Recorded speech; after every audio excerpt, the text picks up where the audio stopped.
This week contains many celebrations. Samhain, Halloween, All Saints' Day, All Souls' Day, El Dia de los Muertos, and probably more I'm not aware of.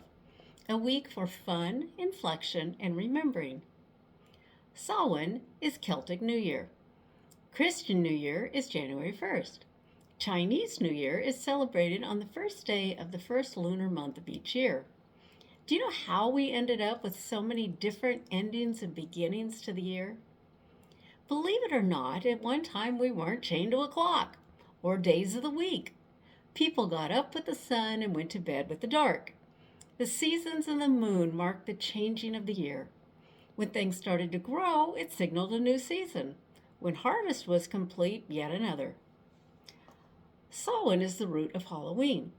Around 1745, the Christian Church proclaimed Halloween as Saints' Evening, as All Saints' Day is the following day.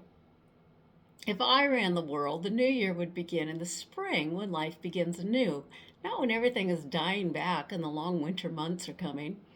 But no one consulted with me, and the Celts looked at the world as beginning when the harvest was done, the herds were brought in from the fields, and land leases were renewed.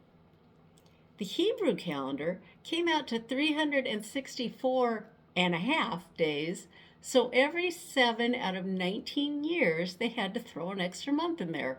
Talk about confusing. The Romans originally had a 10-month calendar, but then a couple of leaders decided they were important enough to have their own months, and July and August were added to the calendar, so it became a dozen months. The Catholic Church said, okay, cool, and our current calendar was born. Remember the song, The 12 Days of Christmas?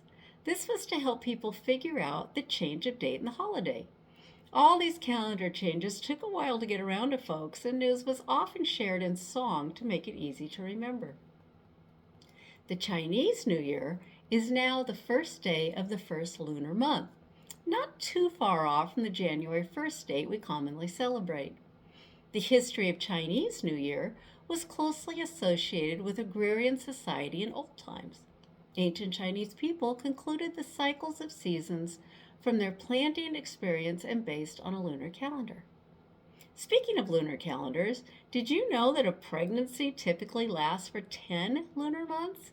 This is a really good example of how our measurement of time has changed over the centuries.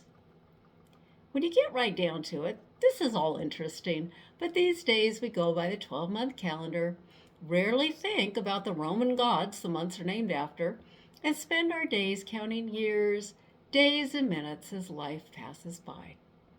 So take a breath, lift a glass to a loved one or two who has passed on, eat the candy, watch Coco, Practical Magic, or Hocus Pocus.